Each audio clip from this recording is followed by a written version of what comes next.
Coronavirus. Happy times are here again.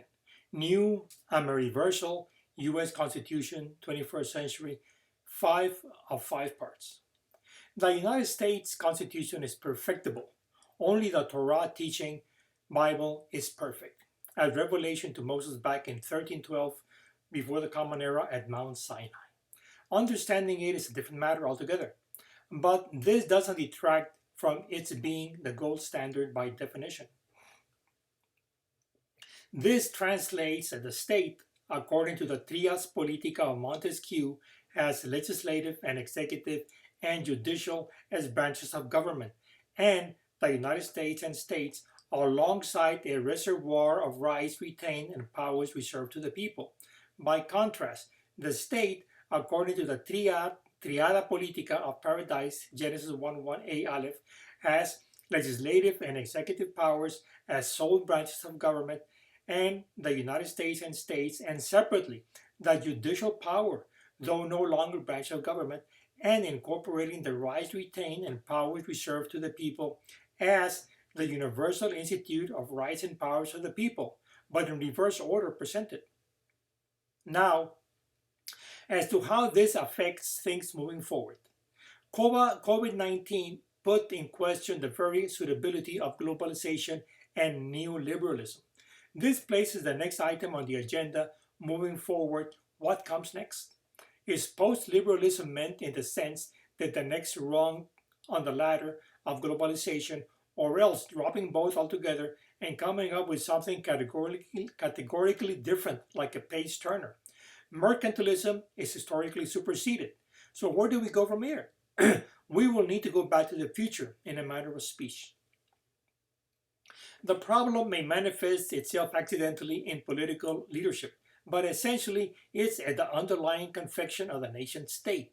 It's not about a wheel fall off a cliff, but rather about when we're going to crash land on hard times. All the bailouts have served to lift and soften the landing, and thus postpone the eventual outcome, but not avoid it altogether. We're used to having things handed top down, such that anything coming from below is targeted as suspicious, as contra natura. As things stand now, only Paradise, Genesis 1:1a Aleph, can provide orientation to colleges, schools, and universities to save civilization. Independently of the partisan issues with political leadership, the raw question is the need for civil society to step up from infantilism. So far, the news media has played an active, mediocre role, and the university a passive, equally commonplace one.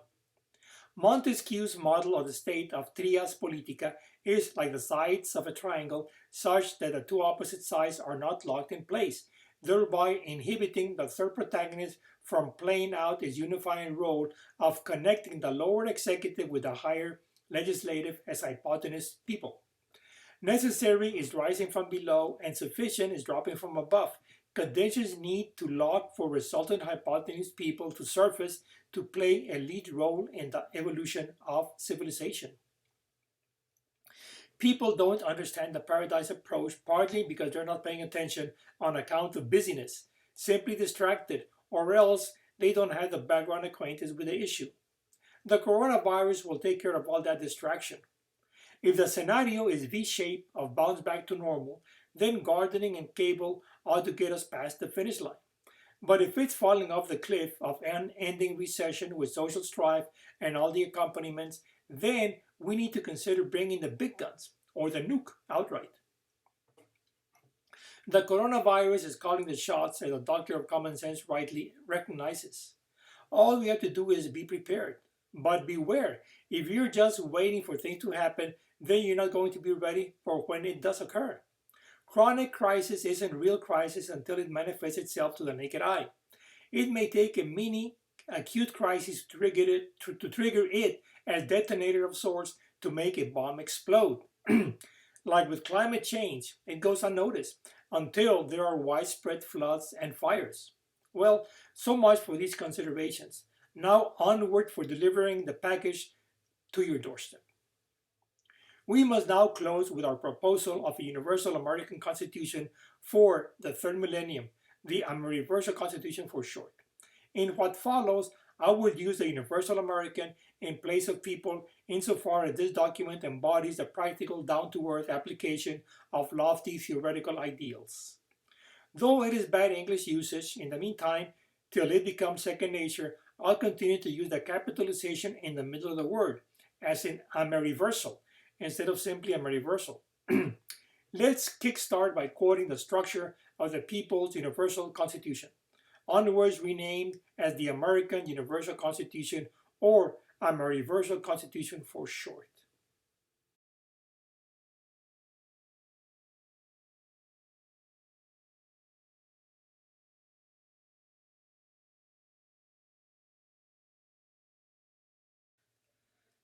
The AmeriVersal Constitution.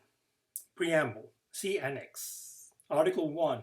Universal People's Institute. Article 2. Legislative Power Branch of Government. Article 3. Executive Power Branch of Government. Article 4. Details. Amendments as needed. Let's now quote the preamble of the AmeriVersal Constitution. Preamble of the AmeriVersal Constitution. Quote, "We the people of the world, holding the teaching of paradise based on Genesis 1:1a to be self-evident truth, to form a state, a nation state that procures success, establishes justice, and furthers celestial salvation, ensure welfare, promote education, and provide defense. In order to achieve these goals, do ordain and establish this Constitution." That's it. Let's now proceed as usual with the paradise explanation. It is a rough draft, but should suffice to provide the general outline. It will follow in broad arrangement what we've used in analyzing the previous founding documents. That said, the full paradise would be the, quote, preamble of the AmeriVersal Constitution, followed closely behind with, quote, self-evident truth of sought secret of SS heading.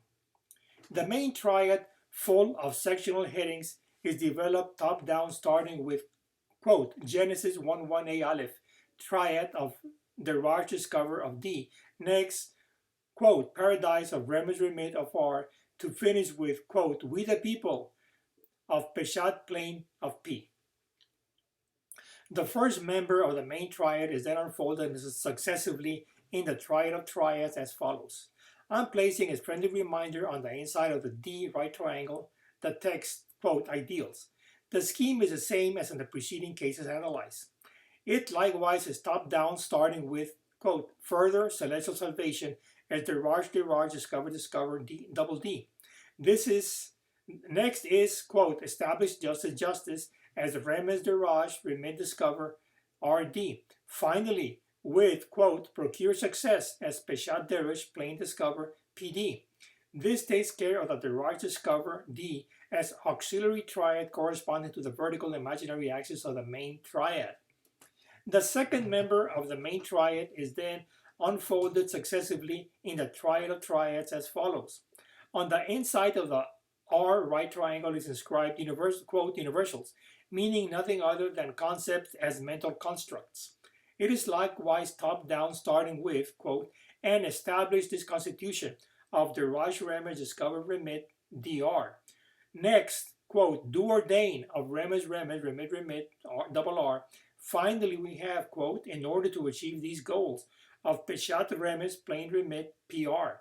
This takes care of the Remes remit of R as the auxiliary triad corresponding to the hypotenuse of the main triad. The third and last member of the main triad is then unfolded successively in the triad of triads as follows. Likewise, it's top-down with the text, quote, reals, inscribed in the body of the P right triangle. The first exhibition is, quote, ensure welfare of the Raj Peshat discover plane DP. Next in line with, quote, promote education of Remes Peshat remit plane as RP. Finally, in closing with, quote, provide defense of Peshat plane double P. This takes care of the Peshat plane of P as auxiliary triad corresponding to the horizontal real axis of the main triad.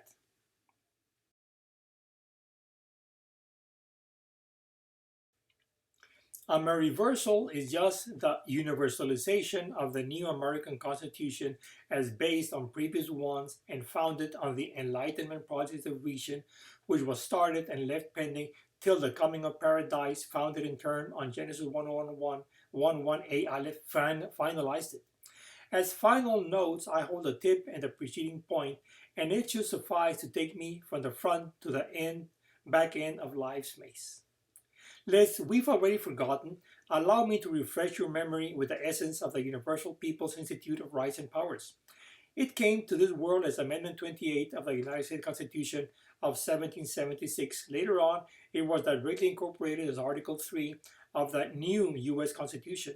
Fast forward, this we now make correspond to Article 1, Universal People's Institute of the AmeriVersal Constitution for the United States of America, which we'll cover right away. Allow me to briefly explain it in passing its high points, since this is all we've been talking about all this time. The first point is that the People's Institute will be the catch-all of all rights and powers. This means that the one who first on the priority list is the people, following with what remains to be assigned on the one hand to the federal and state governments and on the other hand to the legislative and executive branches of government. The second point is that in this knowledge-driven age, the social embodiment of wisdom is recognized to be the university, college, and school. In this way, education will be the seed of crystallization to nucleate into the Universal Institute of People's Rights and Powers. The third point is that as culture, it represents the higher value of humanity, such that the people will be represented by way of their progeny in the academic environment. This translates electorally that solely students, teachers, and staff will have the right to vote its leadership. The